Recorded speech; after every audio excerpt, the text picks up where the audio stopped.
Nous allons faire une lecture commune dans le psaume 127.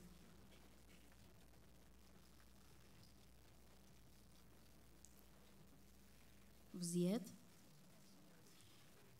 Si l'Éternel ne bâtit la maison, ceux qui la bâtissent travaillent en vain. Si l'Éternel ne garde la ville, celui qui la garde veille en vain. En vain vous levez-vous matin, vous couchez tard et mangez le pain de douleur. Il en donne autant à ses bien-aimés pendant leur sommeil. Voici, des fils sont un héritage de l'Éternel, le fruit des entrailles est une récompense. Comme les flèches dans la main d'un guerrier, ainsi sont les fils de la jeunesse. Heureux l'homme qui en a rempli son carquois, ils ne seront pas confus quand ils parleront avec des ennemis à la porte. Amen.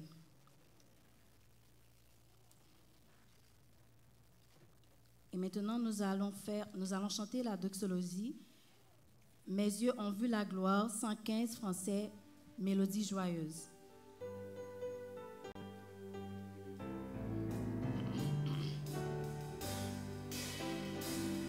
Mes yeux ont vu la gloire de Jésus-Christ, mon Sauveur, qui remporta la victoire sur la croix pour le pécheur. Le clairon a déjà sonné, écoutez, soldats de Dieu, Jésus va de l'avant. Alléluia, gloire, gloire, alléluia, alléluia, oh, gloire, gloire, alléluia, alléluia, gloire, gloire, alléluia, Jésus va de l'avant. Mes yeux ont vu le calvaire et le roi cruel dressé, et j'entendis sa prière, cri de son cœur angoissé, d'épines sur son front blessé, mon cœur d'angoisse a percé. Jésus va de l'avant. Alléluia, gloire, gloire, alléluia, oh, gloire, gloire, alléluia, gloire, gloire, alléluia, Jésus va de l'avant.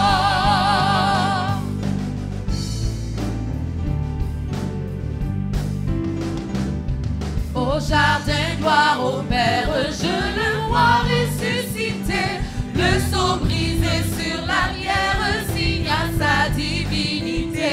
Il est sorti tout triomphant, il est vainqueur du péché. Jésus va de l'avant.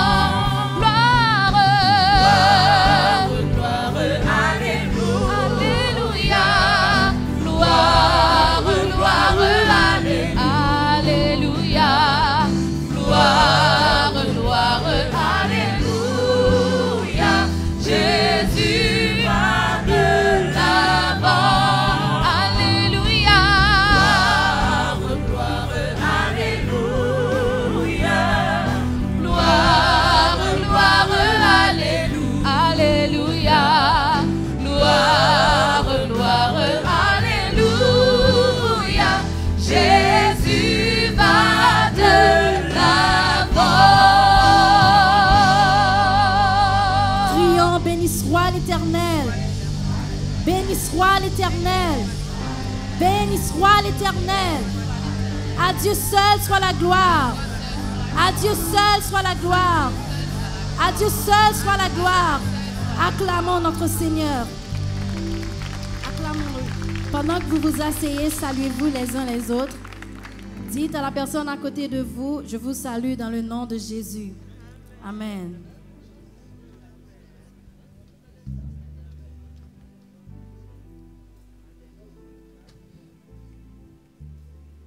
Et à présent, nous invitons Sœur Marthaïka et Sœur Diana qui vont nous conduire dans un chant spécial. Que le Seigneur vous bénisse à travers ce chant.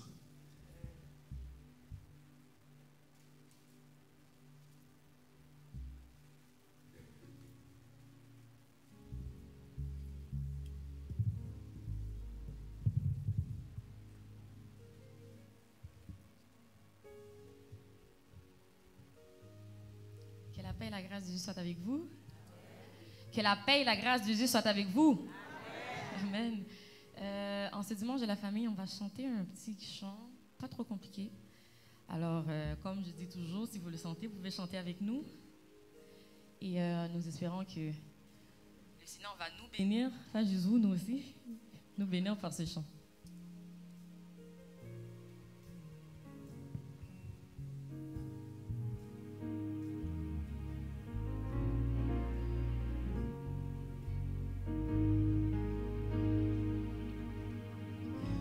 Émerveillé en ta présence,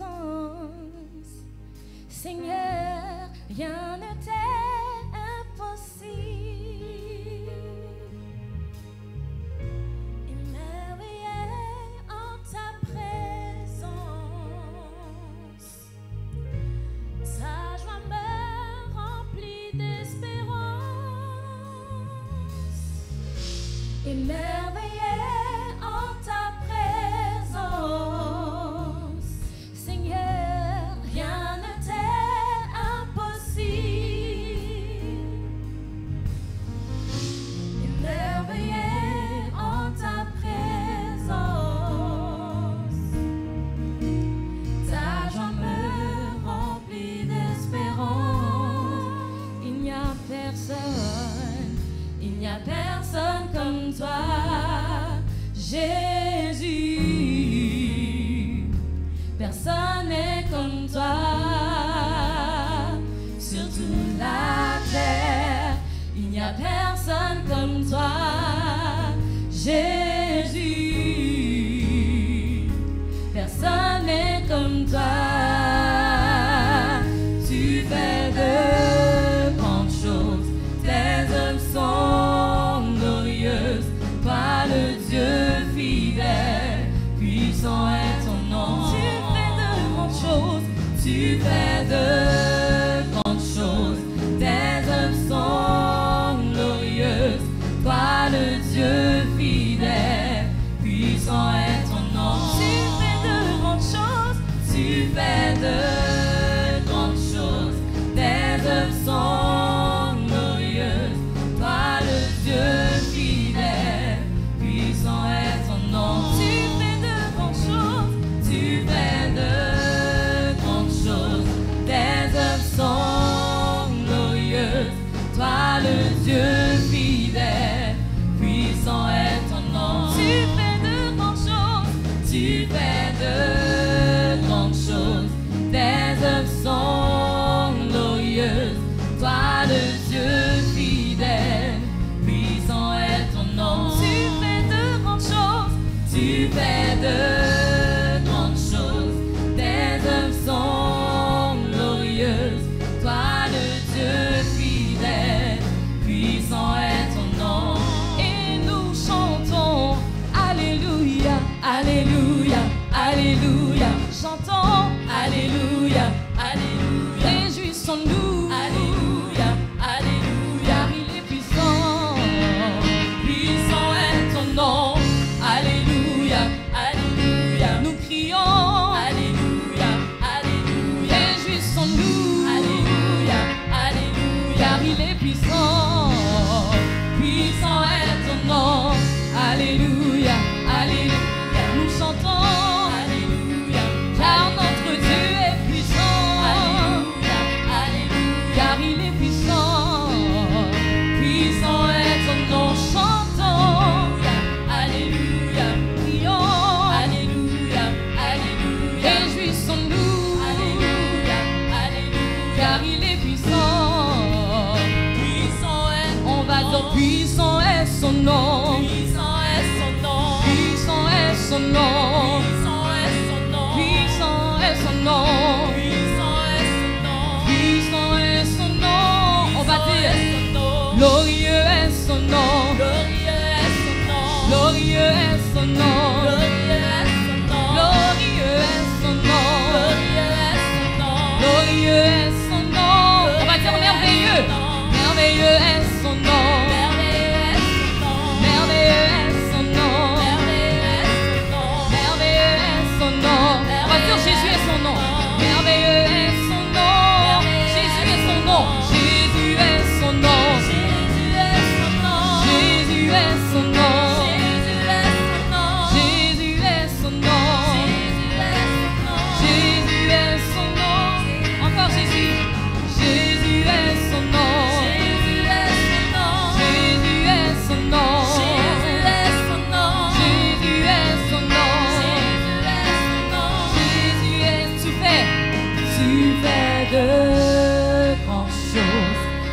tes œuvres sont glorieuses. Toi le Dieu fidèle, puissant est ton nom. Tu fais de grandes choses, tu fais de grandes choses. Tes œuvres sont glorieuses. Toi, est-ce qu'il y a quelqu'un qui peut chanter ça avec nous ce matin? Puissant, puissant est ton nom. Tu fais de grandes choses, tu fais de grandes choses. Tes œuvres sont glorieuses. Toi le Dieu fidèle, puissant est ton nom. Tu fais de grandes choses, tu fais de grandes choses. Tes œuvres sont glorieuses. Toi le Dieu fidèle, puissant. Est-ce que quelqu'un peut chanter ça avec moi ce matin? Tu fais de grandes choses, tu fais de grandes choses. Tes œuvres sont glorieuses. Toi le Dieu fidèle. Est-ce qu'il est fidèle? Puissant est ton nom. Tu fais de grandes choses. Tes œuvres sont glorieuses. Toi le Dieu fidèle, puissant est ton nom. Soyez bénis.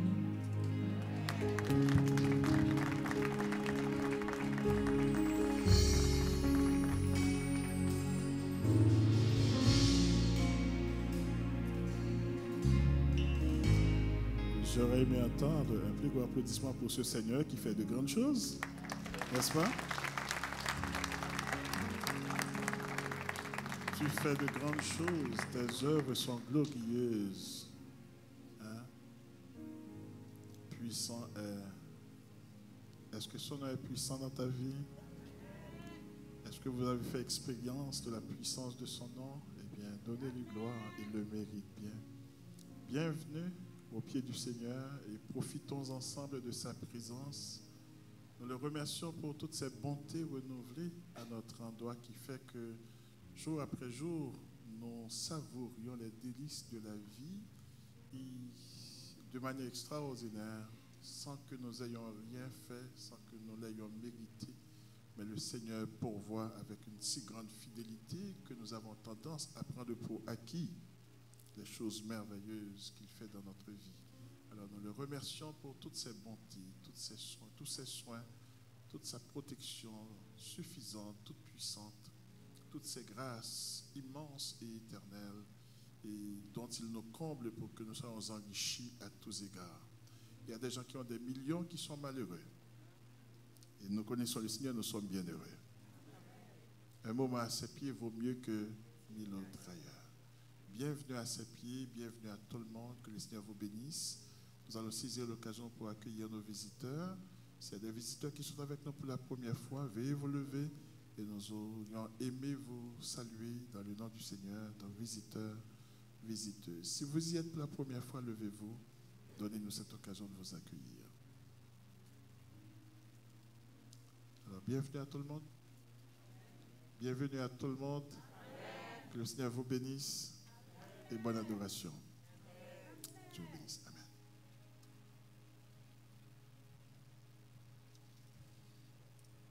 Pendant que le groupe de louanges s'avance pour nous retrouver sur la chaire et que les placiers s'amènent aussi pour recueillir les dîmes et les offrandes de l'Assemblée, nous vous invitons à vous mettre debout et nous allons chanter ensemble. Je chanterai ton grand amour. Ça se trouve au 53, réveillons-nous. Et nous allons chanter avec vie et force. Vous pouvez vous mettre debout pendant que vous préparez vos dîmes et vos offrandes. Et ensemble, nous allons chanter pour adorer le Seigneur.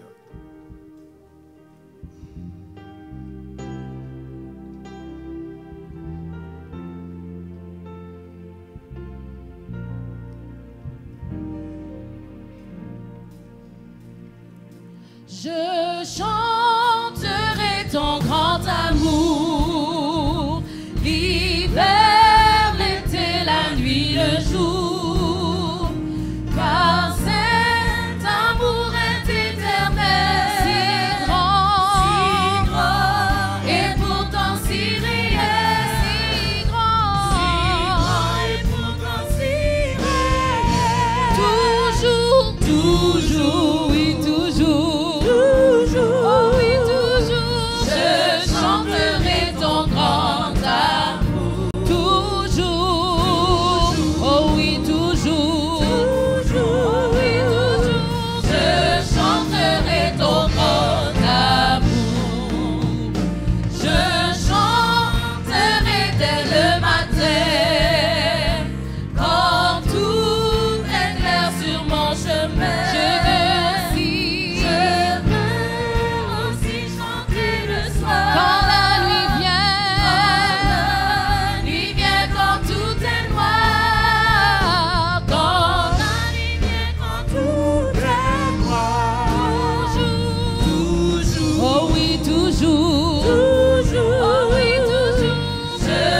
veux chanter, je veux chanter sans me lasser. Tu m'as aimé, Tu m'as aimé, toi mon berger. j'ai pleuré, Tu m'as consolé. j'étais perdue, J'étais perdu, tu m'as trouvé. j'étais perdu, tu m'as trouvé. Toujours, oh oui, toujours, Toujours. oh oui, toujours. Je chanterai ton grand D'amour toujours, oh oui toujours, oh oui toujours, je chanterai ton grand amour, je chanterai quand ton enfant est menacé de l'ouragan. car vent et flots sont désirés par ta main. Sont dirigés Par ta main sont dirigés.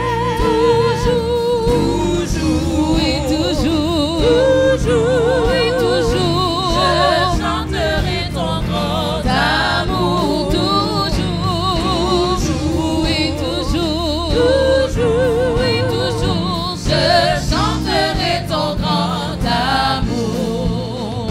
Oh, chantons donc jusqu'au grand jour réunis dans ton amour grand Dieu.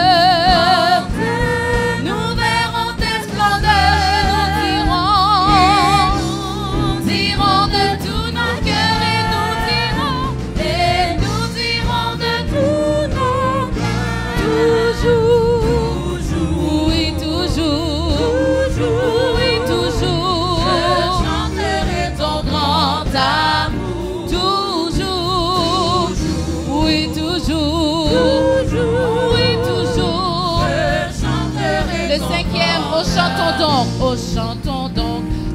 chantons donc jusqu'au grand jour réunis dans ton amour. grand Dieu. Nous verrons tes splendeurs et nous dirons de tout notre cœur et nous dirons de tout notre cœur. Toujours, oui toujours, oui toujours.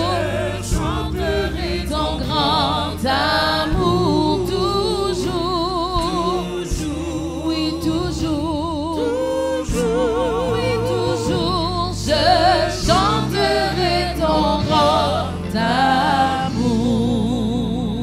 amour. Tu nous as aimés d'un amour infini. Tu nous l'as prouvé lorsque, sombrés dans nos péchés, tu ne nous avais pas abandonnés, mais tu as plutôt donné ton Fils unique, ton bien-aimé, pour nous sauver. Tu nous as transformés par cet amour, au point qu'en retour, nous pouvons t'aimer et aimer nos proches, nos semblables. Et c'est la vie que tu nous appelles à vivre, à ta gloire et en ton honneur. Merci, Sauveur fidèle, pour l'œuvre que tu as accomplie en nous, pour que nous soyons aujourd'hui appelés enfants de Dieu et nous le sommes. Merci, Rédempteur vivant, parce que tu nous as inclus dans ton plan créateur, ton plan pour la propagation de l'Évangile, pour le salut des perdus, après nous avoir sauvés nous-mêmes, en sorte que nous soyons des messages vivants au notre Dieu par la transformation radicale que tu as opérée dans le cœur de chacun de nous. Nous te remercions pour ce privilège de t'adorer et de le faire d'un seul cœur avec nos frères et sœurs, de célébrer ton grand nom, célébrer tes œuvres et nous soumettre à ton autorité, parce que tu es le Dieu sauveur, tu es le Tout-Puissant, tu fais des choses grandes et glorieuses pas seulement dans le cosmos, mais dans la vie de chacun de nous pour l'éternité. Seigneur, merci pour ta présence au milieu de nous ce matin. Et nous prions pour qu'en tant que famille, nous trouvions grâce à tes yeux. Puisque tu es le papa, le chef de cette famille, dirige-nous, conduis-nous, corrige-nous et pourvois à tous nos besoins, car nous avons besoin de toi. Seigneur, nous prions aussi pour chaque famille de l'Église. Nous te demandons d'y apporter bénédiction, consolation, restauration et délivrance de toutes sortes, en sorte que ton peuple soit comblé à tous égards. Nous nous jetons à tes saints pieds. Nous prions que tu sois le chef de chaque famille de l'Église, ô notre Dieu, en sorte que Dieu très haut, Dieu béni, tu règnes dans nos cœurs. Nous vivions pour la gloire de ton nom et dans l'attente de ton avènement pour être avec toi pour toute l'éternité dans la félicité. Sauveur fidèle, merci encore. Nous prions que tu répares, ô notre Dieu, puisque tu es le réparateur des brèches, les pots cassés, les vases brisés, dans les familles, dans les foyers, pour que des miracles s'opèrent. Ô notre Dieu, des pères qui retrouvent leur famille, des mères qui retrouvent leur maison, des enfants qui retrouvent leurs parents. Seigneur, opère des miracles et qu'on marche dans l'obéissance à ta voix. Qu'on vive, Seigneur, comme de véritables enfants de Dieu. Que le nom de Jésus-Christ soit élevé, glorifié et magnifié.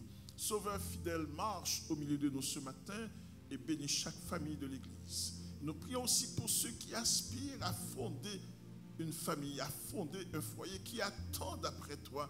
Ô notre Dieu, bénis-les richement et abondamment. Ceux qui ont ce projet de bâtir un foyer, qui attendent que ce jour arrive, ô notre Dieu, alors qu'ils sont en préparation, dirige leurs pas à chaque étape, en sorte que tu sois leur berger et leur soutien, ô notre Dieu, en toutes choses. Rédempteur vivant, bénis-nous au-delà de tout ce que nous pouvons demander et penser ce matin. Ceux qui vivent un deuil, ô notre Dieu, qui vivent des moments difficiles, qui voient l'ennemi s'installer dans leur propre famille, qui ont besoin d'une délivrance, ô notre Dieu, extraordinaire. Ta main seule peut le faire, ô notre Dieu. Étends ta main, rejoins tes enfants. Nous pensons à ceux qui vivent des moments difficiles à cause de la maladie, à cause du manque d'emploi, à cause de l'incertitude, à cause, Seigneur, de l'avenir. Nous prions que tu y apportes consolation, assurance et bénédiction, car Jésus-Christ veut tout dire. Ta présence est notre garantie, Seigneur, pour tous les succès, ô notre Dieu, notre roi. Seigneur, te demandons de restaurer et de bénir. Merci encore pour ton Église et tous ceux qui la composent, tous les ouvriers que tu as donnés à cette Église. Et je prie que nous soyons au poste en train de te servir avec fidélité et humilité, avec un cœur contrit et brisé, mais rempli de crainte pour ton nom, et que nous te servions avec excellence parce que tu le mérites bien, ô notre Dieu, notre Père. Fais que nous apportions à tes pieds tout ce que tu nous donnes, pour que tu nous en donnes davantage pour ton service, pour l'avancement de ton règne et pour la gloire de ton nom. Merci pour nos dirigeants, merci pour nos solistes, ô notre Dieu. Merci pour nos techniciens, merci pour chacun de tes enfants, nos prédicateurs, ô notre Dieu, nos dirigeants de culte. Nous prions pour tous les leaders de l'Église, tous les ouvriers. Fais grâce et bénis au-delà de tout ce que nous pouvons demander et penser, que nous soyons des ouvriers fidèles dans les plus petites choses, pour que tu nous fasses confiance pour les plus grandes, et que, Seigneur, nous voyons ta gloire, témoins de tes miracles et prodiges, notre foi s'affermisse en toi, que nous recevions tes bénédictions pour être nous-mêmes des sources de bénédictions pour nos descendants. Seigneur, entends le cri de nos cœurs ce matin. Nous prions pour cette ville, nous prions pour cette province, nous prions pour ce pays, nous prions pour tous les enfants de Dieu réunis en ce moment pour t'adorer sur toute la face de la terre. Fais que ta présence fasse la différence, parce que tu apportes consolation et restauration, direction et bénédiction pour ceux qui te cherchent avec sincérité. Glorifie ton grand nom, et tu apportes aussi salut pour ceux qui sont encore perdus. Entends le cri de nos cœurs. Exauce-nous, notre Dieu. Bénis ton Église richement, abondamment. Délivre par ton bras tout-puissant. Merci pour ton peuple qui est venu apporter une partie de leurs biens parce que tu les as bénis. Tu as pris soin d'eux, tu as pourvu à leurs besoins. Ô notre Dieu, notre pays, ils sont revenus sur leurs pas pour reconnaître que c'est toi qui en es l'auteur.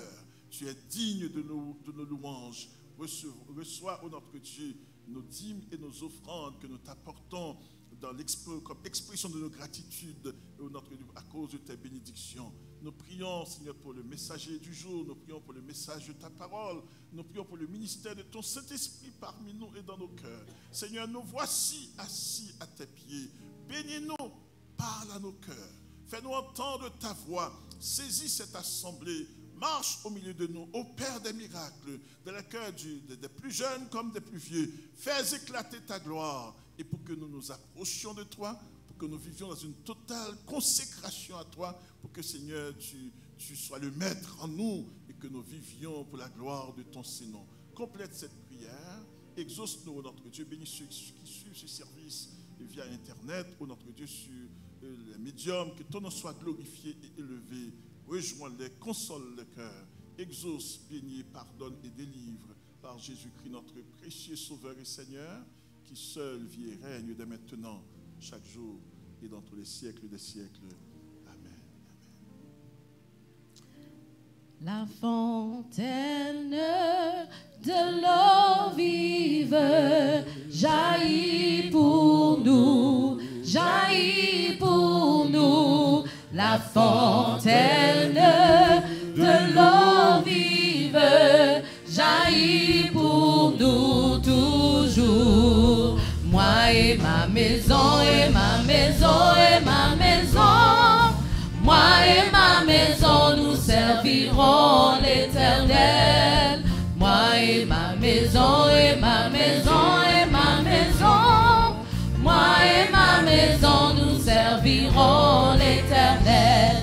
Le pain vivant venu du ciel nous rassasie, nous rassasie. Le pain vivant venu du ciel nous rassasie toujours. Moi et ma maison, et ma maison, et ma maison. Moi et ma maison, nous servirons l'Éternel. Moi et ma maison, et ma maison, et ma maison. Moi et ma maison, nous servirons l'Éternel. Moi et ma maison, et ma maison, et ma maison. Moi et ma maison, nous servirons l'Éternel. Moi et ma maison, et ma maison, et ma maison. Moi et ma maison, nous servirons l'Éternel. Pendant que tout le monde reprend place, vous souvenez-vous de celui qui avait fait cette déclaration? Un chef de famille, un grand leader. Il avait fait cette déclaration dans un contexte extrêmement difficile où il mit Israël tout entier devant un choix. Et il avait fait son choix. Il avait rappelé à Israël tout ce que Dieu avait fait d'extraordinaire pour que le peuple arrive là où il était, arriva là où il était, et ensuite profita de tout ce qu'ils avaient à leur portée dans ce pays. Et au terme de ces jours, pour s'assurer que le peuple avait très bien compris et qu'il allait s'engager à le suivre, il leur a dit, écoutez, si vous n'avez pas choisi, vous ne voulez pas servir l'Éternel, choisissez vous-même qui vous voulez. Mais en tout cas, pour moi, est-ce qu'il y a des chefs de famille dans l'Assemblée? Combien qui peuvent dire, pour moi, les chefs de famille, pour moi et ma maison, nous servirons l'Éternel. C'était un engagement, pas simplement une déclaration, mais un engagement. Nous faisons place au prédicateur du jour. C'est notre frère Samuel Joseph. Samuel.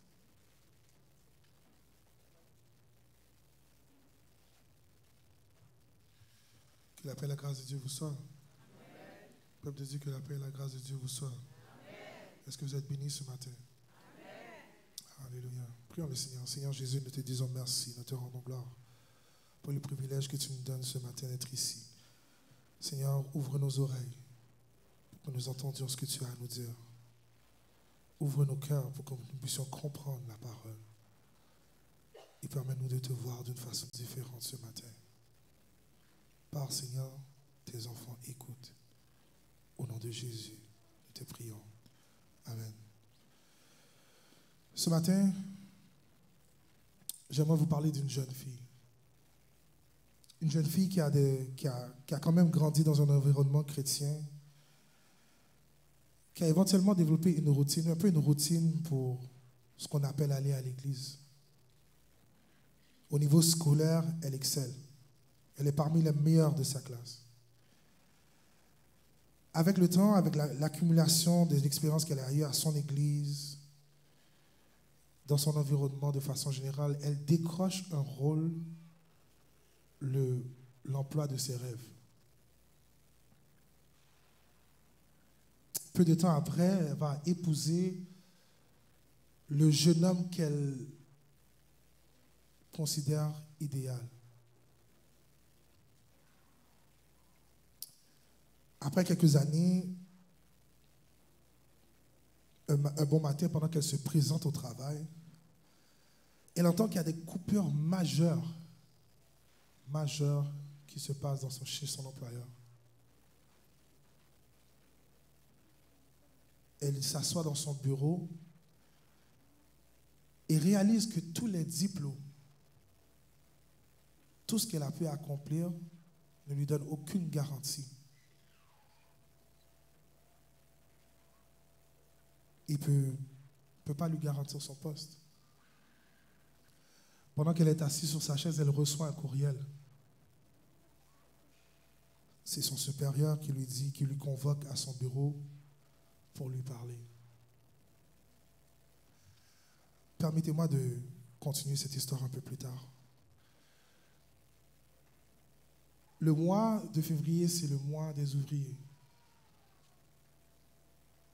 Le mois de février, c'est le mois de février. Pour l'année 2018, pour l'Église, notre thème, c'est la prière, n'est-ce pas? Vous devez le savoir, j'imagine.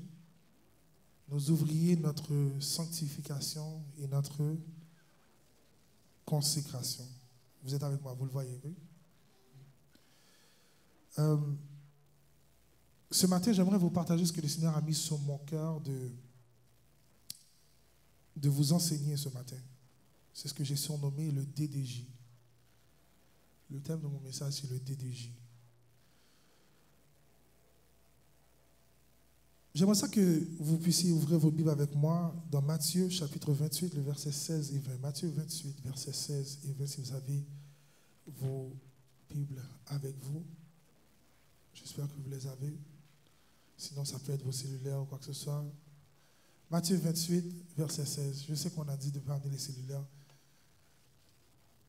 Mais on va lire ensemble. Matthieu 28, verset 16 à 20. Ça dit, les 11 disciples allèrent en Galilée, sur la montagne que Jésus leur avait désignée. Quand ils le virent, ils se prosternèrent devant lui. Mais quelques-uns eurent des doutes. Jésus, s'étant approché, leur parla ainsi. Tout pouvoir m'a été donné dans le ciel et sur la terre. Allez, faites de toutes les nations des disciples, les baptisant au nom du Père, du Fils et du Saint-Esprit, et enseignez-leur à observer tout ce que je vous ai prescrit. Et voici, je suis avec vous tous les jours jusqu'à la fin du monde. J'ai une question pour vous ce matin. J'aimerais savoir qui ici se considère un disciple. Qui se considère un disciple? Okay. Qui ici se considère un chrétien? Qui se considère un chrétien? Les gens qui sont... J'aimerais voir vos mains. D'accord. Vous savez, dans un petit sondage qu'un professeur a fait, il a réalisé qu'il y a toujours un petit... avec ses élèves, il y a beaucoup de gens qui ont de la difficulté à dire qu'ils sont des disciples. Il y a toujours une petite hésitation lorsqu'on dit « Est-ce que vous êtes disciple ?» C'est comme, tu vas y penser comme deux fois « Oui, je suis disciple ».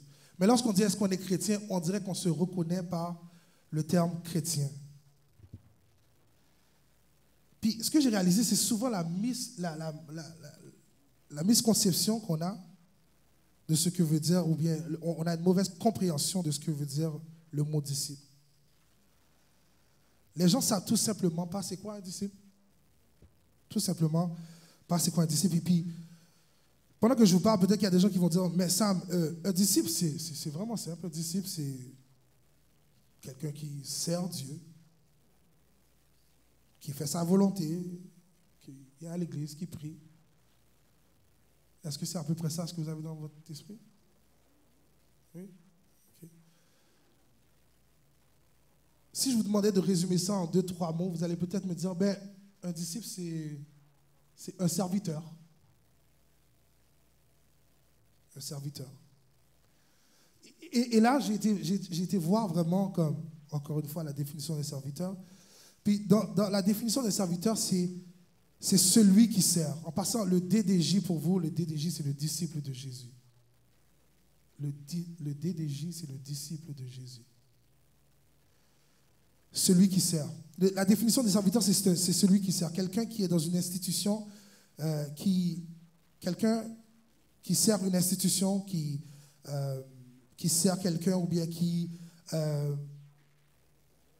c'est un peu petit, hein? OK.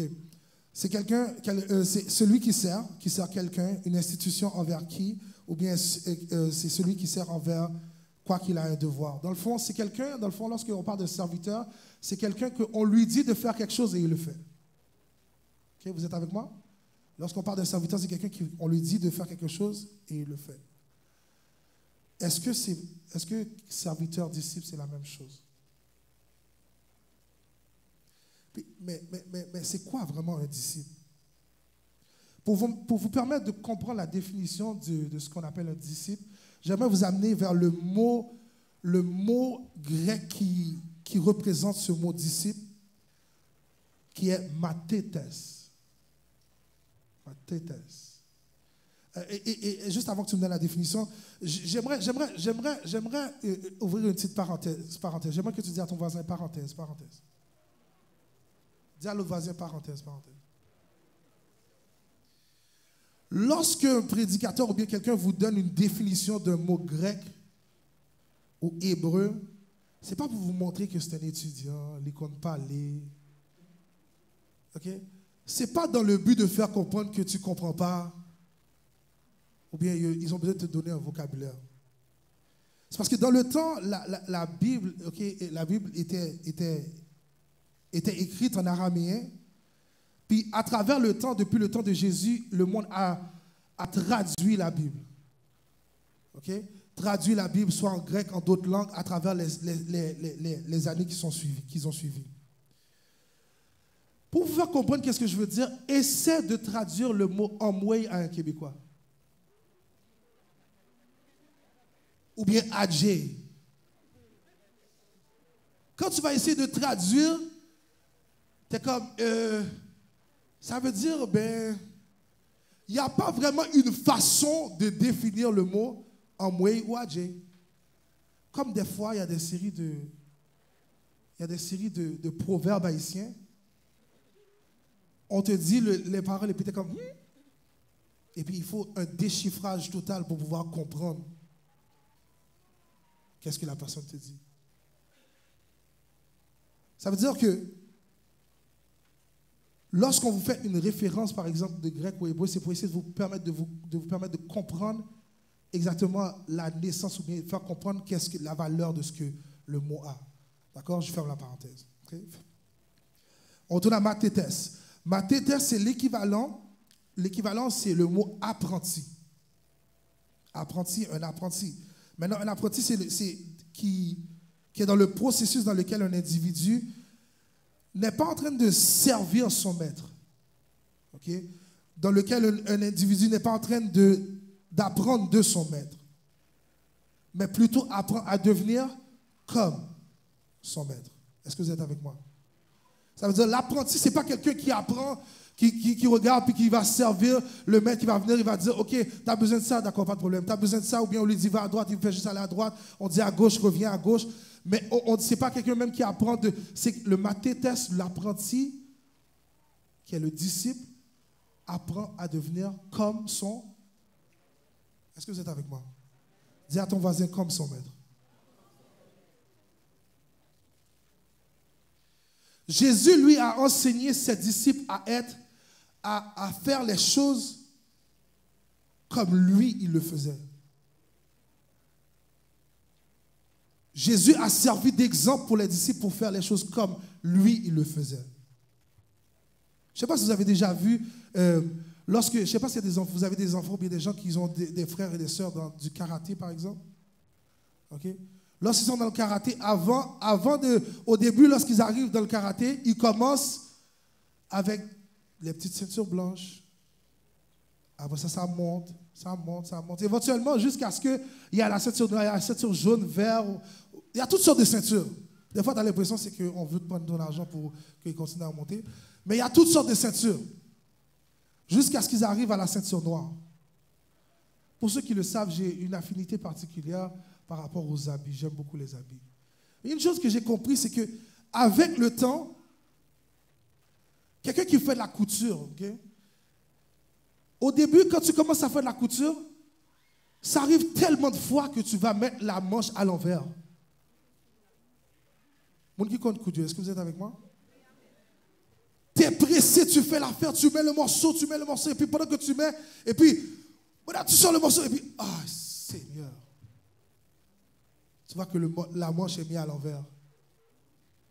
Mais avant d'avoir le morceau parfait, qu'est-ce qui arrive? C'est que tu as un processus dans lequel tu dois traverser jusqu'à ce que ça devienne naturel pour toi de le faire. Et puis quand tu le fais, ça a l'air, le morceau a l'air magnifique à la fin parce que tu as eu de l'expérience à le faire. Est-ce que vous êtes avec moi? L'objectif de l'apprenti, c'est d'être comme le maître. Il doit absolument connaître la réalité quotidienne du maître pour savoir de quoi le maître parle. Ça veut dire que tu ne peux pas être un apprenti et rester loin et puis juste penser que tu vas voir de loin. Et puis, parce que tout le monde on sait que lorsqu'on a une perspective de l'extérieur, de loin, on n'a aucune idée vraiment de la vie de tous les jours. Est-ce que vous êtes avec moi? L'apprenti, pour être apprenti d'un maître, il faut absolument que tu vis la réalité quotidienne du maître. J'aimerais ça que vous puissiez tourner avec moi dans Matthieu 10, verset 22-25. Matthieu 10, verset 22 à 25.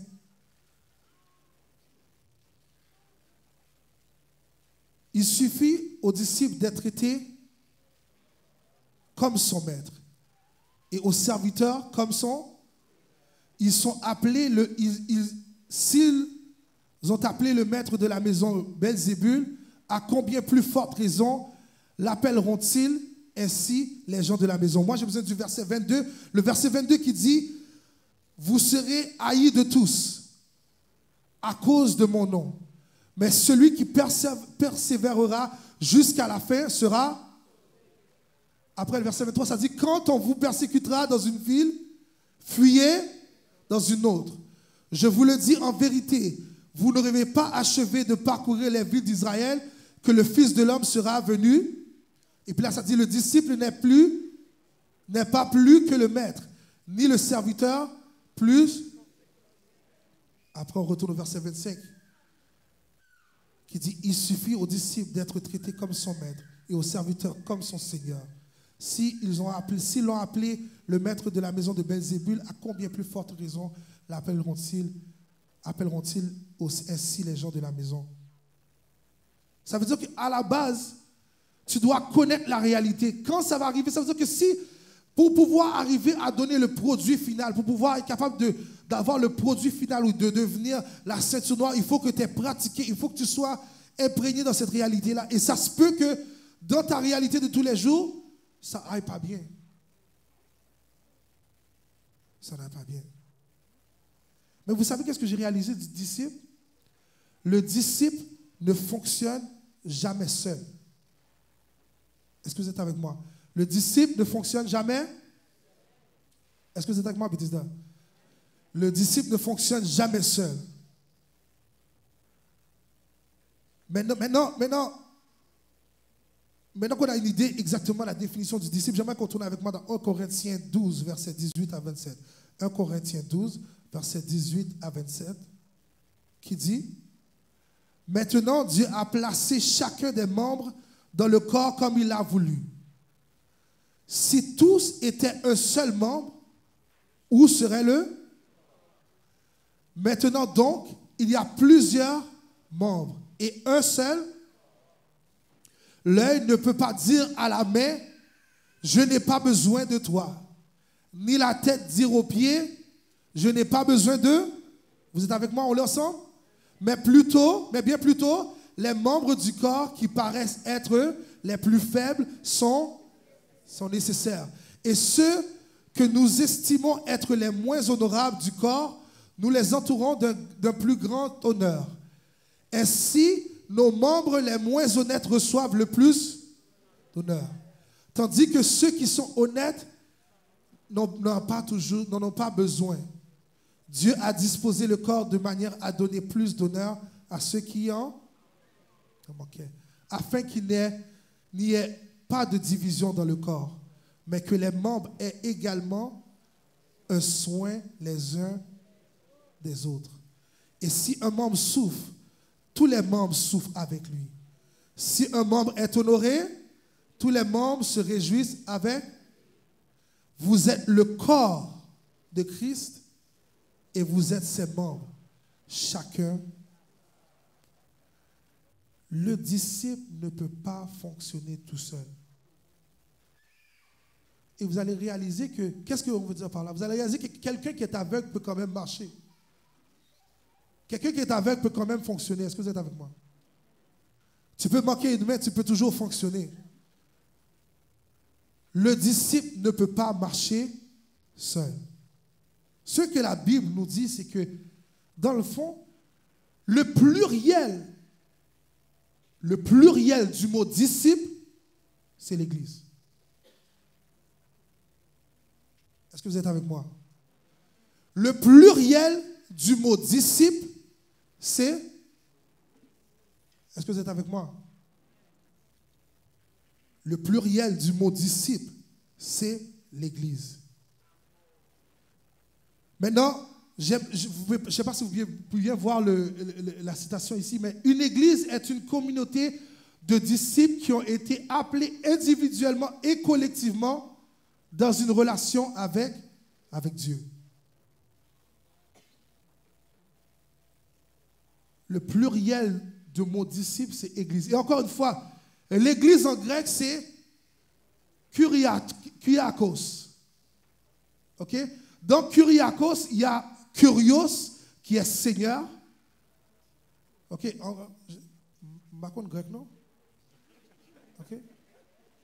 Mais je vais juste vous dire, moi j'ai été chercher ça parce que il y a quelque chose d'important dans ça. Kyrios, qui est Seigneur. Mais Kyriakos, qui est la définition d'église, c'est une église ou un groupe de personnes qui appartiennent au Seigneur.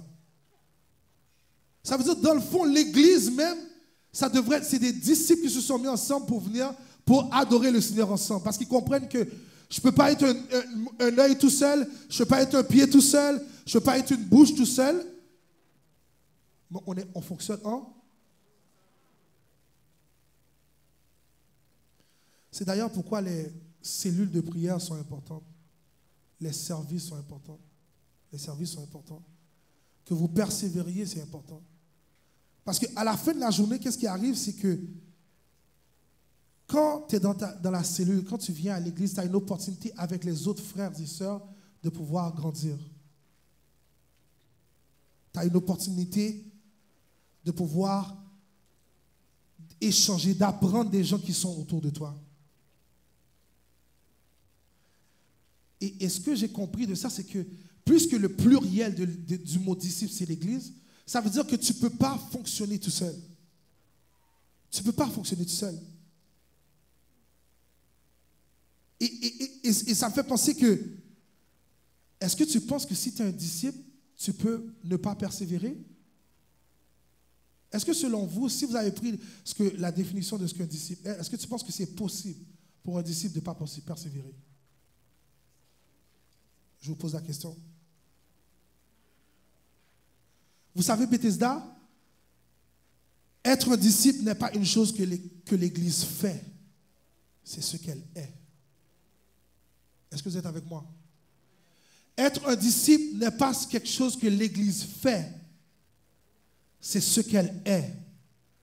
Ça veut dire dans la composition même de l'église, on doit trouver des disciples.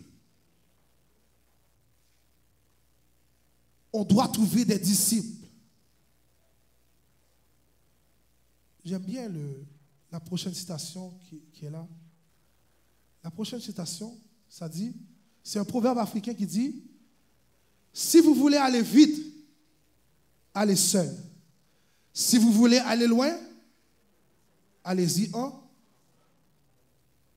Est-ce que vous comprenez qu'est-ce qu'il y a là? Si tu veux aller vite, allez pour compte. Ta personne qui te suit, vas-y. Mais si tu veux aller loin, tu vas en. Et c'est ce qui nous arrive souvent dans l'église. On veut aller loin, mais on ne veut pas le faire ensemble. Le disciple a cette compréhension que lorsqu'on veut aller loin, on y va en. J'aime ça que tu regardes ton voisin et dis, est-ce que tu veux aller loin? Dis-lui, on y va ensemble, on y va ensemble.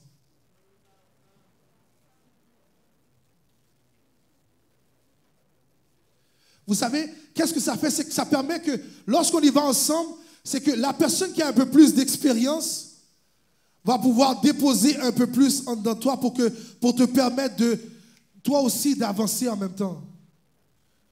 Tu as un peu plus d'expérience, fait que ça te permet que lorsque moi j'y vais, lorsque peut-être que je ne suis pas sûr, parce qu'on y va ensemble, tu as peut-être juste un petit peu plus d'expérience, mais ce petit peu plus d'expérience-là va me permettre à moi de me pousser un peu plus. Ça veut dire que lorsque toi, tu es en moment difficile, peut-être que moi, j'ai déjà expérimenté cette même situation-là, mais parce qu'on y va ensemble, on va se donner un pouce et on va aller ensemble, on va aller un peu plus loin. L'Église de Dieu a besoin des disciples. Ok, Sam, je comprends c'est quoi un disciple. Ok, j'ai compris ce que tu veux dire. Tu me dis un disciple. Ok, d'accord. Je comprends c'est quoi un disciple. Mais c'est quoi un disciple aujourd'hui? Dans ma réalité, là, c'est quoi un disciple? J'aimerais vous amener sur ce petit concept que j'ai surnommé le JLFPQ. Ce n'est pas un parti québécois. Ça ne fait pas partie du parti québécois. Mais le concept JLFPQ, je le fais pour. Je le fais pour. Je le fais pour. Je le fais pour qui? On vit dans une société, puis vous voyez mon petit signe de Snapchat, pour ceux qui savent c'est quoi. On vit dans une société de commercialisme, où le commercialisme et le matérialisme sont tellement forts. La plupart du monde qui regarde ici savent probablement tout ce que ces signes-là veulent dire. Ok, grand monde contre petit monde. Nous connaissons WhatsApp là, nous connaissons Apple là, nous connaissons tout. Puis ce que j'ai réalisé, c'est qu'on est rendu dans un monde où est-ce que tout est nécessairement facile. Le commercialisme a rempli nos églises, a rempli nos vies. On doit absolument cliquer sur le bouton pour l'avoir tout de suite. C'est rendu au point où est-ce que on est défini par ce qu'on possède. Est-ce que vous êtes avec moi? Il fut un temps où est-ce que tu n'en avais pas, c'est pas grave. Mais maintenant, aujourd'hui, on est tellement habitué dans un monde où est-ce que j'ai besoin, je veux. Tu es défini par ce que tu possèdes. Sous mon gombelkaï ou son monde. Sous mon machine ou son monde. Si tu savais. On remplit nos cartes de crédit, on tue notre crédit pour montrer qu'on a. Tu n'es pas capable d'acheter, tu n'es même pas capable d'acheter les livres d'école, mais tennis Jordan, il faut gagner quand même.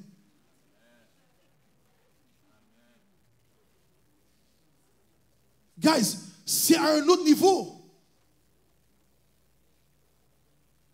Il n'y a pas de pain à la maison, mais le chandail, il faut que tu l'aies parce qu'il faut dimanche que tu sois frais pour que le monde te voie. Il ne faut pas que les gens de l'église voient que tu n'es pas bon. Sauf quand tu as là, il faut acheter le quand même. Tu ne peux pas t'empêcher de le prendre. Tu ne peux pas t'empêcher de cliquer sur le bouton puis de l'avoir. Même quand tu sais que ta dîme, tu dois le donner dimanche. Tu vas le prendre de l'argent juste pour dire, Seigneur, tu vois, c'est mon offrande.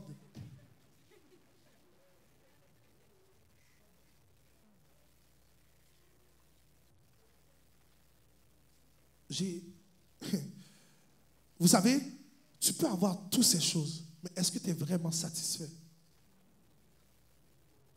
Demandez aux stars. Quand vous les voyez là, vous voyez la vie est belle, on vous montre les belles photos sur Instagram, sur Facebook. Ce qu'on ne vous montre pas, c'est quand ils sont en train de se droguer là, ils sont perdus, ils ont besoin d'un ami pour parler. Ils ne peuvent pas appeler une personne. J'ai eu la chance d'entendre le témoignage d'un jeune homme, d'un procureur à Toronto. Un procureur à Toronto. Ce gars, c'est un jeune chrétien. Il a dit, je suis rendu au point où est-ce que je mets des gens chaque jour en prison. Des fois, je vois les mêmes personnes over and over. Il a dit, je fais de l'argent. Il a dit, mes amis autour de moi ont fait de l'argent. Finalement, il a dit, tu sais quoi? Je laisse tout tomber. Je vais aller en Égypte, je vais prendre un salaire moindre, je vais aller aider les immigrants en Égypte avec l'ONG. Il a tout laissé. Il a dit, mes amis sont misérables, mais il faut tellement d'argent, ils ne peuvent pas partir. Ils sont misérables, ils ne veulent pas partir. Il a dit, je préfère prendre un salaire substantiellement moins élevé. Mais à la fin de la journée, j'aurai quelque chose de significatif. Je vais sentir que j'ai un but particulier pour lequel je fais ce que je fais. Je le fais pour qui?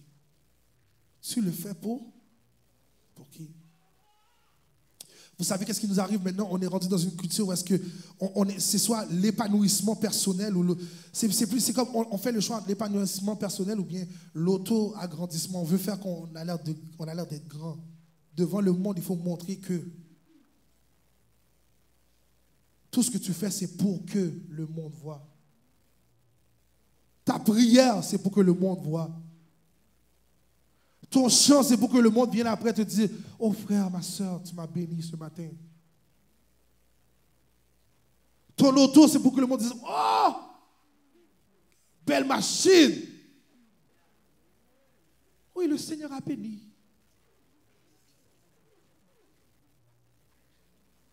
Ton ministère, c'est rendu que c'est pour que le monde te donne une tape sur le dos. Bravo, ma soeur. Oh, sans toi, c'est pas possible. Tu le fais pour qui? Le disciple, l'apprenti le fait pour que son maître soit heureux. Vous allez réaliser que l'apprenti ne le fait pas pour les gens autour de lui. Ça n'a pas d'importance ce qui est autour de toi. Tu le fais pour qui? Ça, est-ce que ça veut dire que je ne devrais pas avoir une Mercedes ou une BMW? Non. Je n'ai pas dit ça, non?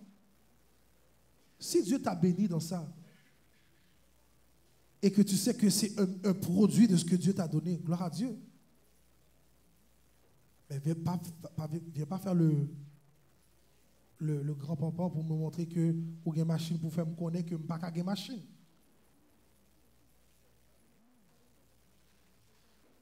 Vous savez, j'aime bien le texte de Matthieu 19, verset 20-23. Matthieu 19, verset 20-23.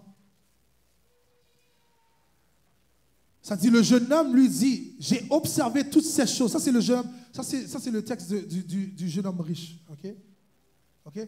Qui va dire à Jésus, le jeune homme lui dit, j'ai observé toutes ces choses. Que me manque-t-il encore? Jésus lui dit, si tu veux être parfait, va, vends ce que tu possèdes, donne-le aux pauvres et tu auras un trésor dans le ciel. Puis viens et Après avoir entendu ces paroles, le jeune homme s'en alla tout triste, car il avait des... Vous savez ce que j'ai réalisé dans ce texte-là?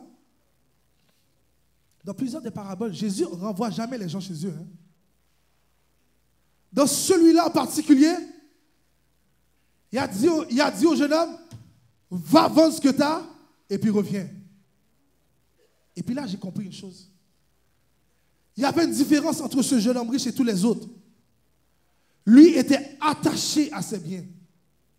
Est-ce que vous êtes avec moi? Lui était attaché à ses biens. C'est ça la différence entre lui et les autres. C'est que lui, pour lui, ses biens étaient importants. Comment je peux me départir de ma belle maison? Seigneur, c'est impossible, tu ne peux pas me demander de vendre tout ce que j'ai. C'est toi qui me l'as donné. Je fais du shelbet avec, mais c'est toi qui me l'as donné. Je ne peux pas le vendre. Lui, c'était le jeune homme différent. Puis quand Jésus lui a dit, va, vends, qu'est-ce que tu as? Il a dit, ah. Il est parti triste. Pourtant, dans les normes, il fait tout ce que le bon chrétien doit faire. Est-ce que vous êtes avec moi? Il fait tout ce que le bon chrétien doit faire. J'ai l'impression qu'on a beaucoup de jeunes hommes riches. On fait tout ce qu'on doit faire, mais on reste attaché à certaines choses. Attaché au jeune homme, attaché à la jeune fille, attaché à ton passé, attaché à ton argent, attaché au désir d'en vouloir plus, attaché à la médisance.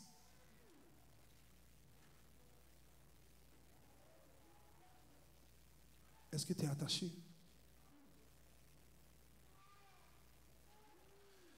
À part de savoir donner, de dire tu le fais pour qui, une autre chose qui est importante en tant que disciple, c'est de soumettre ta vie à la grande histoire de l'amour de Dieu pour le monde. L'autre chose du disciple de Jésus-Christ aujourd'hui, c'est d'être capable de soumettre sa vie à la grande histoire de l'amour de Dieu pour le monde. Est-ce que vous êtes avec moi? J'ai une autre citation que j'aime beaucoup qui dit « Être un disciple de Christ, c'est de vivre une histoire que tu n'as pas choisie. » Les amis, vous êtes avec moi? Est-ce que vous êtes avec moi? Ok. Être un disciple de Christ, c'est de vivre une histoire que tu n'as pas choisie. Maintenant, on aime tous faire des plans. On ne peut pas planifier un devoir, non? Mais pour nos vies, tout est planifié. Tu ne peux même pas planifier tes devoirs. Au début du semestre, on donne en français, en anglais, on dit syllabus. C'est quoi en français? Un plan de cours. C'est un plan de cours. C'est la même chose, syllabus. On donne un plan de cours. On dit, voilà, qu'est-ce que tu dois faire durant le semestre. Chaque fois, tu sais déjà la date quand l'examen va arriver. Tu sais déjà quand tu dois remettre le papier. Mais tu ne vas jamais te prendre une semaine à l'avance. C'est impossible. Tu vas attendre la dernière minute. Tu vas passer la nuit sans dormir. Et puis après ça, pendant que tu es en train de souffrir, tu es à peine capable de garder tes yeux ouverts devant le papier, tu te dis, Seigneur, fais-moi grâce.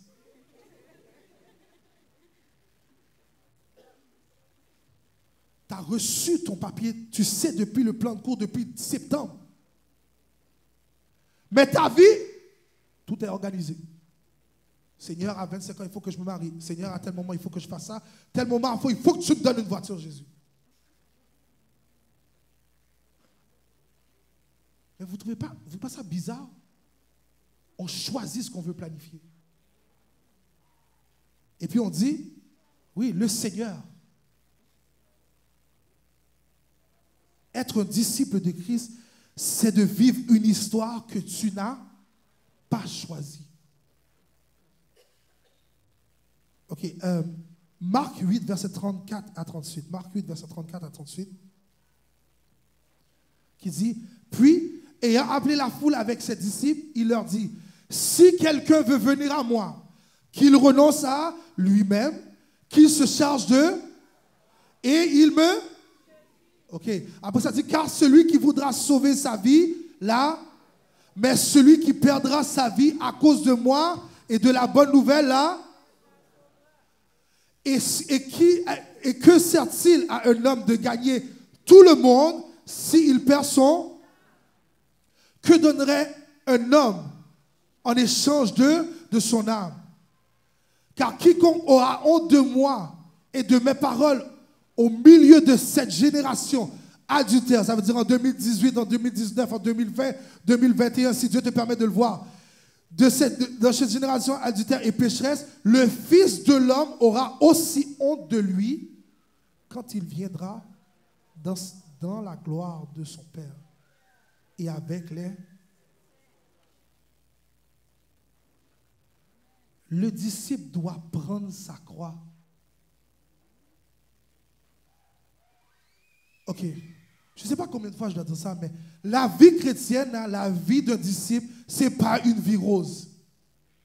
Je ne sais pas dans quel livre tu as été lire ça. Je ne sais pas dans quelle histoire, fable de La Fontaine, tu as trouvé ça. La vie chrétienne n'est pas une vie rose. Chaque jour, tu dois te charger de ta croix. Arrête de venir à l'église pour dire, oui, tout va pas bien. C'est ça la vie chrétienne. Dieu te demande de... L'apprenti apprend rien tout de suite.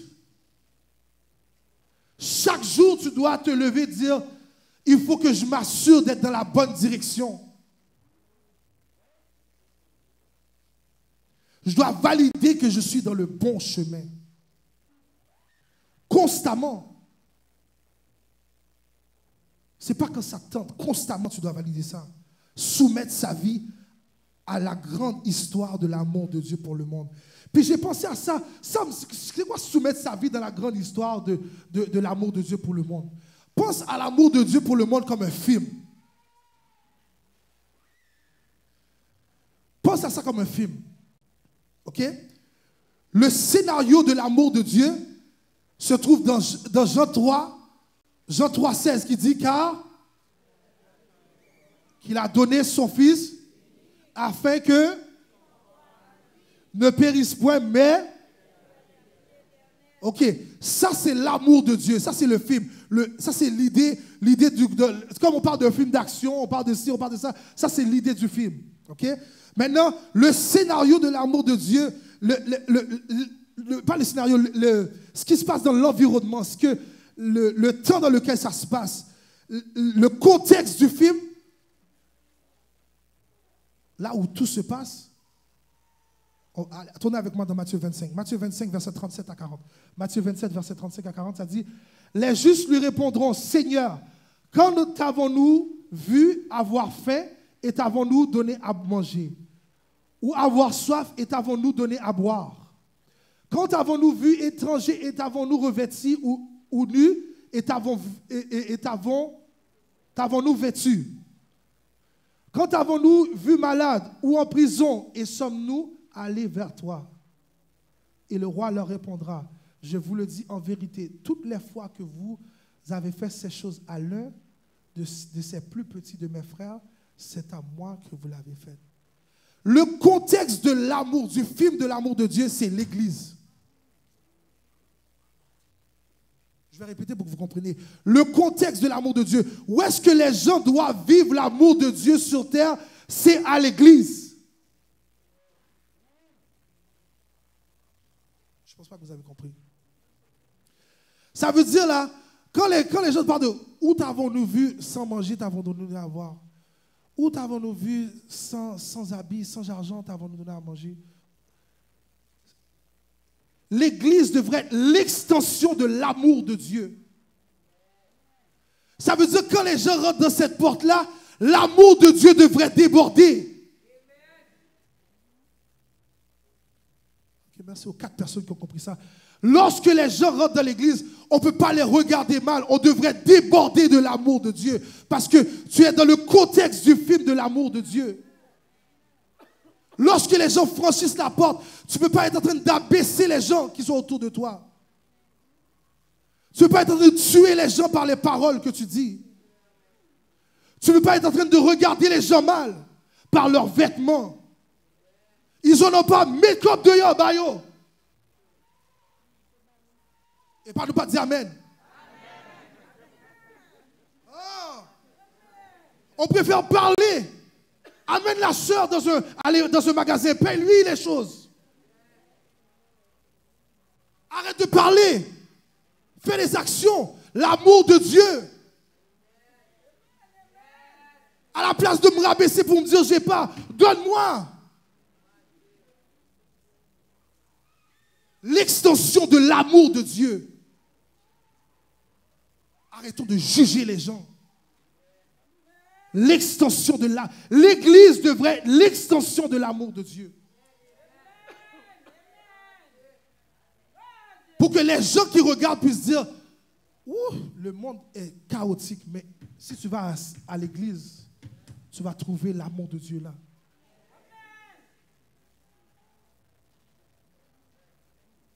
Fais attention pour que ton scénario, ta vie, ait rapport avec le film de l'amour de Dieu. Parce que vous savez qu'est-ce qui arrive dans un film quand une scène n'a pas rapport? Ils coupent. Dans le film, lorsque ta vie a plu, lorsque ton scénario ou bien cette scène-là n'a pas rapport, on dit on ne va pas dépenser. Coupez-le.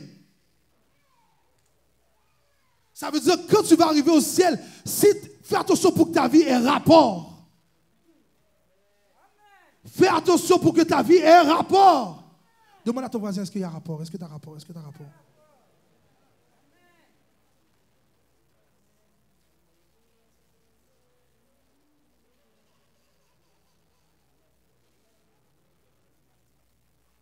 Est-ce que tu as rapport? Luc 9, verset 57 à 62. Luc 9, verset 57 à 62. Pendant qu'ils étaient en chemin, un homme lui dit, Seigneur, je te suivrai partout où tu iras. Jésus lui répondit, les renards ont des tanières et les oiseaux du ciel ont des nids, mais le Fils de l'homme n'a pas un lieu où il puisse reposer sa tête. Il dit à un autre, suis-moi. Et il répondit, Seigneur, permets-moi d'aller d'abord ensevelir mon Père. Mais Jésus lui dit, laisse les morts ensevelir leurs. Et toi, va annoncer-le. Un autre dit, je te suivrai, Seigneur.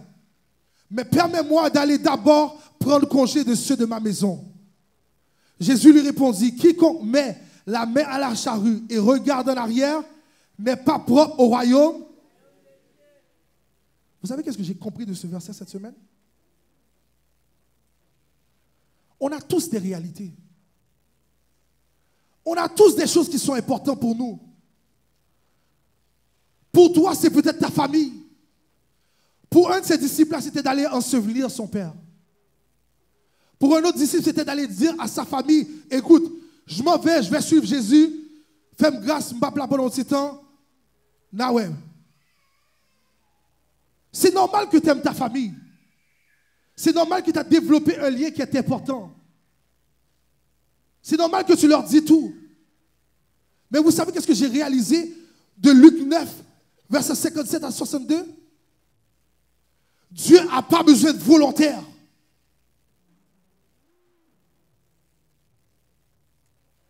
Je vais répéter. Dieu n'a pas besoin de volontaires. Sam, qu'est-ce que tu veux dire? C'est normal que ta famille est importante. C'est normal que faire la nourriture, c'est important pour toi. C'est normal, toutes ces choses-là. Mais Dieu n'a pas besoin de... C'est normal que toutes ces choses soient importantes pour toi, mais ça ne peut pas être... Seigneur, ouais, je manger pour me faire pas qu'à venir dans le service. Seigneur, tu vois, j'ai l'école. Tu m'as donné l'école, alors, Seigneur, je ne peux pas. Le mercredi. Non, Seigneur, il y a un cours. C'est un cours... C'est un cours extra. C'est pas dans la matière, non, Seigneur, mais c'est vendredi soir. Non, mais il faut absolument que je le prenne. Ça m'intéresse. Ce que Dieu dit ici, pour ces jeunes hommes-là, c'est que je n'ai pas besoin de volontaires. Dieu cherche des disciples. Tout ça là que vous voyez que les gens énumérés, aller ensevelir son père, aller dire à sa famille, ça c'est toutes des choses qui sont importantes. Mais qu'est-ce que Dieu leur a dit? Laisse tout ça. Verset 60, donne-moi le verset 60. Luc 9, verset 60, ça dit, mais Jésus lui dit, laisse les morts ensevelir les morts et toi, va. C'est ça le disciple. Dieu n'a pas besoin de volontaires. Toutes les autres choses dans ta vie sont primordiales. Mais lorsqu'il dit, Seigneur, ministère, moi, je ne vais pas ton enseignant pour ministère. Je ne vais pas payer pour ça, Seigneur, je ne vais pas faire ça. Seigneur, moi, ministère, comment? Dieu n'a pas besoin de... L'église est avec moi. Dieu n'a pas besoin de... Ce que Dieu veut, c'est Dieu veut des disciples. Demande à ton voisin, est-ce que tu es un volontaire ou un disciple? Demande à ton voisin, réveille celui qui est à côté. Demande-lui, est-ce que tu es un volontaire ou un disciple? Demande-lui, est-ce que tu es un volontaire ou un disciple? Regarde l'autre derrière. Demandez juste pour être sûr. Demandez, est-ce que tu es un volontaire ou un disciple?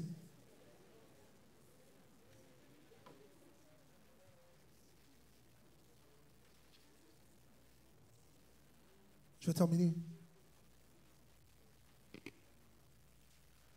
Sam, ok, un disciple. Maintenant, pour moi, aujourd'hui, là, ça veut dire quoi, là? Ça veut dire quoi, pratiquement, pour moi, aujourd'hui? Vous savez qu'est-ce que j'ai réalisé? La société nous met dans une réalité où est-ce que on a établi nos vies, on arrange nos vies selon ce que la société veut. Est-ce que vous êtes avec moi? Il faut avoir la carrière, les relations entre amis comme tout le monde. Il faut se trouver un partenaire, commencer une famille, d'avoir un bon portfolio financier, avoir une maison, acheter une nouvelle voiture, machine en tournée encore, oui. Être une autre personne respectueuse. Tout ça, c'est bon. Mais est-ce que ça te permet d'être le disciple que Dieu veut que tu sois? Encore une fois, je ne dis pas que tu ne dois pas les avoir. Mais est-ce qu'ils sont tellement attachés à toi qu'elles t'empêchent de devenir ce que tu dois être? Et ça, il y a une affaire qui m'est venue encore cette semaine. Quand tu cherches un partenaire, une de tes premières questions devrait être, pas est-ce qu'il est sexy? Est-ce qu'elle est belle? Est-ce qu'elle est en forme? Est-ce qu'elle a notre gym? Ces questions-là ne devraient jamais être dans les premières questions. Hein. Une des premières questions, tu te demandes, est-ce que cette personne-là, c'est un disciple de Dieu? C'est-à-dire, oh, Sam, comment? Est-ce que... Non, moi, je ne suis pas capable. Si elle est là, je ne suis pas capable. Si elle n'est pas beau, non, ça ne marche pas. Pour moi, ça ne marche pas. Ma prochaine question pour toi va être, où est-ce que tu vas être dans 5 à 10 ans? Et tu sais qu'est-ce que ma réponse va être pour toi? Ça dépend qui t'a marié.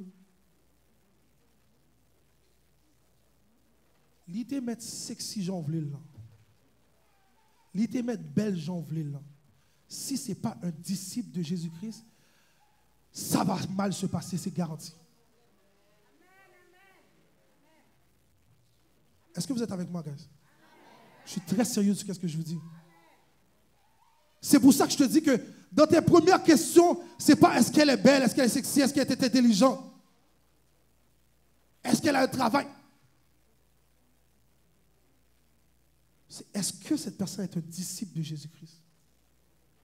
Parce que je te promets, tu peux la marier, elle était sexy aujourd'hui, elle ne sera plus le même sexy plus tard. Il peut être beau comme ça ne se peut pas. Mais quand il commence à donner à prendre le bon maille moulin, le bon du riz sauce pois, il n'est plus la même personne. Si tu es capable de le faire.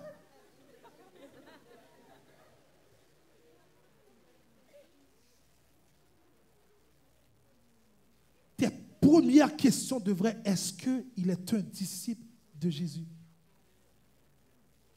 Parce que dans toutes tes décisions, dans tout ce qui va déterminer ton futur, pour rentrer dans l'appel que Dieu a pour toi dans ta vie, il faut absolument que tu aies un partenaire qui comprenne cette vision. Guys, ce n'est pas difficile. Pour que tu puisses rentrer dans l'appel que Dieu a sur ta vie. Parce que quand tu vas choisir la machine, peut-être que Dieu veut que tu prennes une vanne. Pourquoi? Parce que Dieu a une provision spéciale pour toi dans la vanne. Parce que quand tu as besoin d'aller chercher des personnes, Dieu va donner une vanne, une Mercedes, une BMW, parce que tu as écouté sa voix. Mais la personne qui ne comprend pas l'appel de Dieu pour ta vie va dire, mais prends machine, non. Prends n'importe qui machine. La personne qui n'est pas un disciple de Dieu ne peut pas marcher avec toi dans la vision de l'appel que Dieu a pour toi en tant que disciple. C'est pour ça qu'on dit, mélange-toi pas. On ne dit pas d'haïr les gens qui sont dans le monde. Au contraire, je vous ai dit, l'Église doit être l'extension de l'amour de Dieu. Mais le disciple ne peut pas se mêler avec quand tu prends ta décision pour ta vie, fais attention. Parce qu'à la fin de la journée, si cette personne-là n'est pas un disciple, tu vas avoir des moments noirs.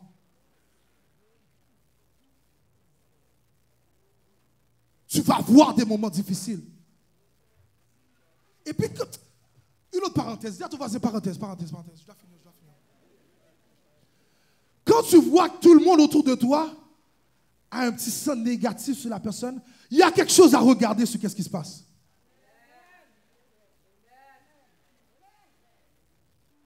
Ça ne se peut pas que tout le monde est contre ton partenaire. Ça ne se peut pas que tout le monde est contre la vie que tu as choisie. C'est impossible. Toute la terre entière ne peut pas dire « Moun, ça pas bon pour vous ». C'est impossible. C'est impossible. Quand tout le monde autour te regarde et dit yo, on dirait que ça ne marche pas cette histoire. Ça a gagné quand tout le monde autour de toi est rendu comme ça, ça veut dire qu'il y a quelque chose qu'il faut que tu questionnes. Retourne dans la prière. C'est impossible que tout le monde est contre toi. Je ferme la parenthèse, je dois terminer. Lorsque tes décisions sont basées sur le disciple, l'apprenti de Jésus-Christ, tu fais les choses dans cette optique-là. Tu fais les choses sachant que tu fais pour que le maître soit heureux.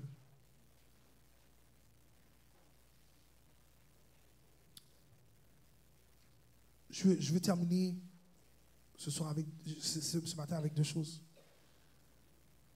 Ce matin, je vous ai parlé. En termes d'application, ça veut dire quoi pour moi? Je vous ai parlé de la différence entre le chrétien et le chrétien et le disciple de Jésus. Le disciple a besoin d'être un apprenti. Celui qui n'apprend pas à servir, à regarder, mais à être comme son maître. L'apprenti, le disciple est l'apprenti du maître. Il n'y a pas de disciple sans communauté. Il n'y a pas de disciple sans église. Ça veut dire là où les disciples sont le corps de Christ, l'église, c'est le pluriel de ce qu'on appelle les disciples. C'est là où on devrait trouver tous les gens qui aiment le Seigneur, qui sont prêts à lui donner une action de grâce. Parce que tu ne peux pas être un œil tout seul, tu ne peux pas être une bouche tout seul, tu ne peux pas être un pied tout seul dans le corps de Christ. Le disciple aujourd'hui, ça veut dire quoi pour moi? Le disciple aujourd'hui, c'est celui qui, je le fais pour qui? Celui qui le fait pour son maître. Sois pas attaché aux choses de ce monde. Oui, c'est fort possible que Dieu te bénisse. Demande à Dieu de te bénir dans ce qu'il te donne pour bénir les autres. Crois-moi que Dieu va te donner pour bénir les autres. Il ne faut pas que tu restes attaché aux choses de ce monde. il faut soumettre ta vie à l'histoire de l'amour de Dieu pour le monde. Ça veut dire que lorsque les gens rentrent dans ce lieu, ils sentent que l'amour de Jésus règne dans ce lieu. Qu'il ne soit jamais regardé de travers à cause du manquement de l'amour de Dieu. Que la piscine soit toujours agitée pour que lorsque le moment où est-ce que cette personne va pouvoir accepter Dieu dans sa vie, elle sentira qu'elle est dans l'environnement parfait pour grandir. La vie chrétienne, la vie du disciple n'est pas une vie facile et rose. Apprends à porter ta croix. Vous vous imaginez un bateau sur la mer qui s'en va dans une direction et qui, de 5 degrés seulement, continue et 5 degrés à droite de la destination qui doit arriver. Qu'est-ce que vous pensez qui va arriver? Qu'est-ce que vous pensez qui va arriver? Si le bateau a une destination et il est simplement 5 degrés à droite de la destination dans laquelle il doit aller, qu'est-ce qui va arriver? Il ne va jamais arriver. Pour toi, le disciple, ça te prouve que tu dois faire un check pour te ramener dans la bonne position. Peut-être que ton changement, c'est un 5 degrés que tu as besoin de faire. Peut-être que dans ta vie, tu as besoin de faire un 15 degrés parce que tu t'es tellement éloigné, il faut que tu te ramènes dans le bon chemin. C'est constamment de se dire, Seigneur, comment je reste fixé sur toi? Comment je garde le cap sur toi? Chaque jour, constamment, de valider que tu es sur le bon chemin, le droit chemin. Et dernièrement, ce que je veux que tu te rappelles ce matin, Dieu n'a pas besoin de volontaires. Dieu peut utiliser n'importe qui. Les services que tu amènes, ce n'est pas pour que tu entendes que les gens disent, oui, frère, sœur, oh, sans toi, nul n'est possible. Comme si tu es rendu Dieu. Dieu cherche des disciples qui vont imiter le Père. Pendant que toutes les têtes sont baissées, les yeux sont fermés.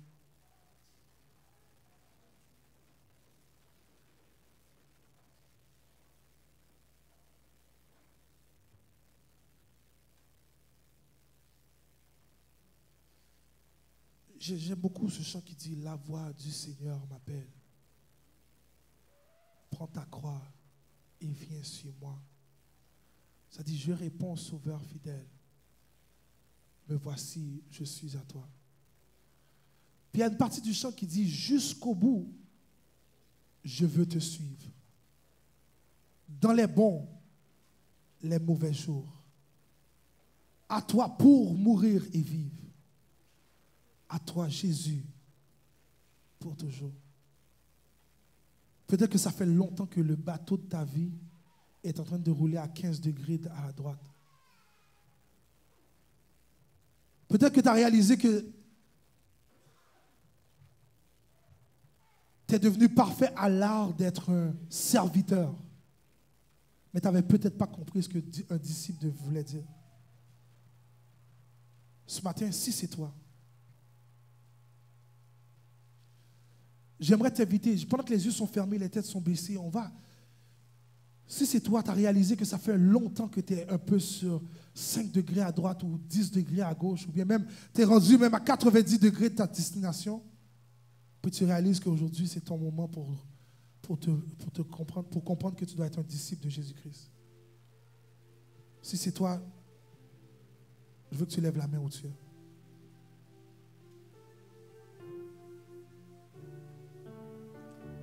Maintenant, pendant que tu es là, si c'est toi, je veux vraiment que je veux prier avec toi. Je veux qu'on prie ensemble.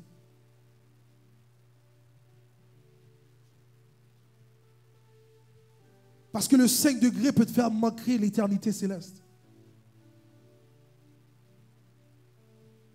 Tu as besoin de faire un changement de cap absolument aujourd'hui. Si c'est toi, j'aimerais que tu avances. Si tu as levé la main, viens, avance, on va prier avec toi.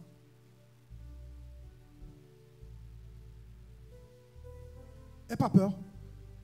Oublie pas ce que Dieu t'a dit. Tu ne le fais pas pour les autres, tu le fais pour lui. Si c'est toi, viens.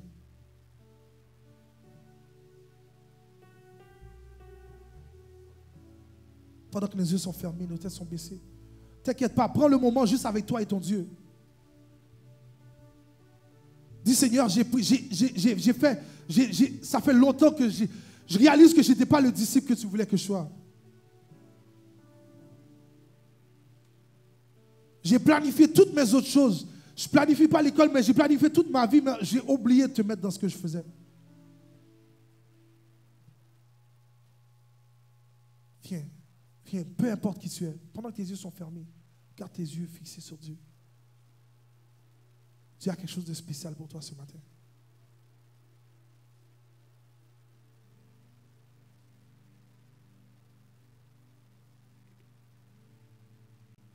La voix du Seigneur m'appelle, prends ta croix et viens, suis-moi. Je réponds, Sauveur fidèle, me voici, je suis. On dit jusqu'au bout, je veux te suivre.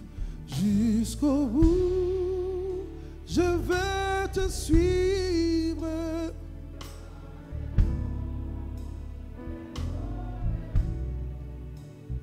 À toi pour.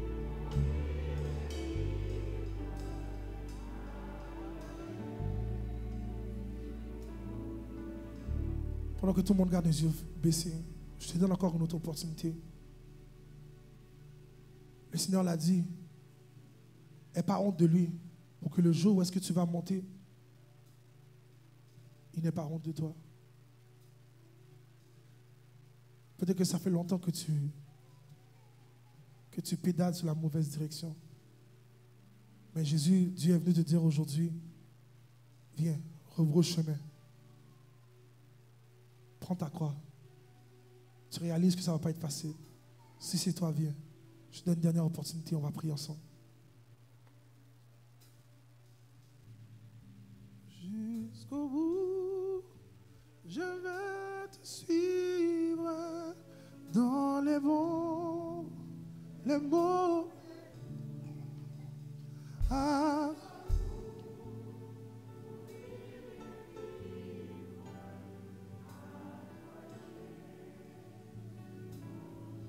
Juste avant que je prie, j'aimerais vraiment attirer tes yeux sur ce refrain qui dit jusqu'au bout.